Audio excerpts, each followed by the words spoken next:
Happy Monday. That's right. Weekend's over with. The work week has begun. And today we're talking about Next of Kin.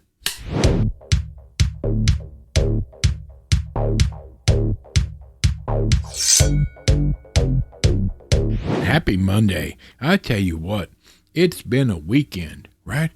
I spent 3 days, nerdy wife helping, cataloging all of the movies I had on physical media, and holy crapoly. I tell you what, that was stressful and horrifying.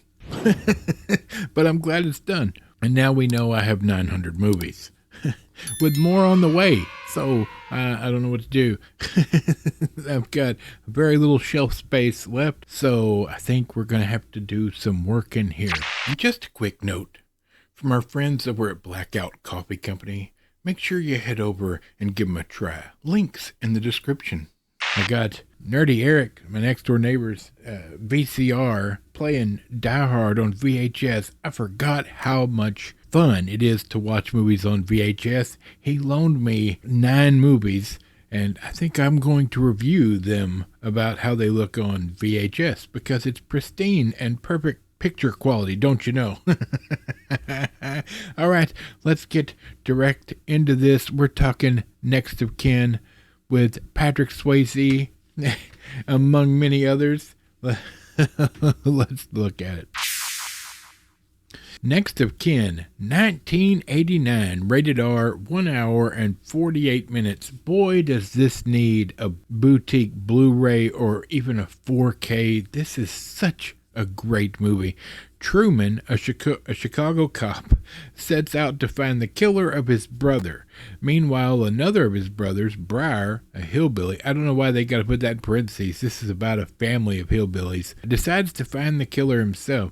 Directed by John Irvin, written by Michael Jennings, starring Patrick Swayze, Liam Neeson, Adam Baldwin, Ben Stiller's in this, and so many others. Let's get into it. I forgot how much I love this movie. The storyline, the bare bones of this is a revenge story. You have a family of people from the hills of Kentucky, poor people from Kentucky, and one of them went in the military, got an education, and then became a Chicago cop and left the hills. And he is now he's married to somebody above his station based on the world they've built. He's married to a violinist, a very famous violinist. He doesn't have much to do with his family, but one of his brothers has come to Chicago and is working in Chicago and ends up getting killed by the mob. Patrick Swayze wants to let the cops deal with it. He's obviously upset. He wants to let the cops handle it. They have a good idea of who did it. Now they need to make a case and put this person in prison forever. But his family says an eye for an eye. And his other brother, Briar, played by Liam Neeson, comes to Chicago to exact revenge, to find out exactly who did it and to murder them. He will not be stopped. So that's the bare bones of the story.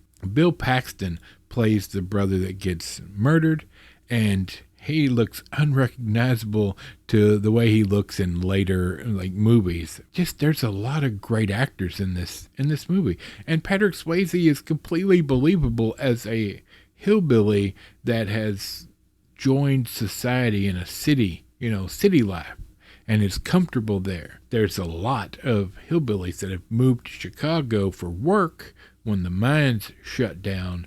And so when the cops need help arresting one of them or getting a hold of one of them, they call Truman because it's his people and he knows how to deal with them. They show that happen at the beginning of the movie. And so you understand right off the bat that he has a foot in both worlds, and he's respected by the hill people that have moved to Chicago to work. And it's got good action. Him and his brother, Liam Neeson, Briar, they are at odds with each other because he hates the city life and thinks the people there are horrible. So there's friction there. Helen Hunt, who plays Patrick Swayze's wife in this, great job. Completely believable as a hoity-toity violinist, and she loves Truman and has very little to do with his family because he's basically a stranger to them since he moved to the big city, and he doesn't have anything to do with them necessarily, other than corresponding, if you will. I had forgot all about this movie, and I heard somebody mention it on YouTube when they were talking about older movies. I immediately bought it on DVD. Super cheap on Amazon. The DVD it was $8, right? I couldn't have been more happy. The day it came in, I threw it in the player. It was fantastic. It has no real menu. It just starts playing. No options to do anything with it. I'll tell you what, it's definitely different. It looks a little better than I'm sure VHS looks, but this movie needs some love from a boutique label. This could use, I mean, you don't see a lot of Patrick Swayze movies, at least I haven't, that are messed with by boutique labels. He did some great movies when he was alive. And Bill Paxton is in this as well. Now they're both gone. These movies like this, I wish they would do more movies when they're going back and fixing movies and turning them into 4Ks, when they're restoring them. I wish they would do more movies that we don't have. There's a thing going around, like every boutique label is basically just passing the same movies, in a lot of cases back and forth. Like one will do it, and then a couple months later or 6 months later, another one will do the same movie. You get 9 copies from different companies of these boutiques.